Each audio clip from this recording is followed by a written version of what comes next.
Hello दोस्तों, welcome back to my YouTube channel. आज मैं बात करूंगी विद्यापति जी के बारे में। जी हाँ, महाकवि विद्यापति जी, जिनका जन्म उत्तरी बिहार के मिथिला क्षेत्र के वर्तमान मधुबनी जिला के बिस्फी गांव में एक ब्राह्मण परिवार में हुआ था। वह एक मैथिल ब्राह्मण होने के साथ साथ शिव भगवान के बहुत बड़े भक्त थे। वीर गाथा काल में जिन आरंभिक रचनाओं का उल्लेख किया है, उनमें विद्यापति एक प्रमुख रचनाकार थे।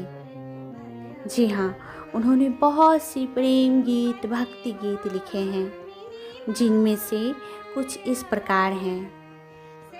उगना रेटते रेटते, जय जय भैरवी, पिया मोर बालक, ये सबसे उत्कृष्ट और प्रमुख रचनाएं हैं जो मुझे बहुत पसंद है।